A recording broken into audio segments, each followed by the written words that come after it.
E allora cari amici di Tocca e Tic, questa volta il video lo iniziamo al contrario. Questa volta cari amici di Tocca e Tic lo iniziamo al contrario. Dove siamo? Ed eccolo qui esternamente. Self-service, takeaway, gastronomia, Bosco di Schirra, via Betlemme.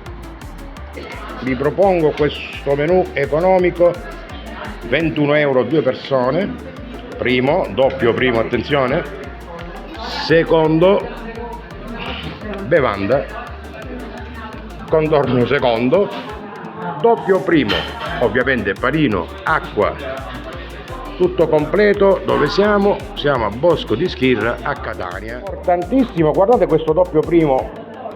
Cos'è? Crudo, panna e ciliegino, attenzione, è un contrasto micidiale con salmone, panna. Questo è soltanto il primo. E attenzione, c'è un secondo, succulento, siculo, coscia di pollo, attenzione, caponatina siciliana, è sempre primo, doppio, panino, bevanda tutto 21 euro. Bosco di Schirra, Catania, vi aspetta.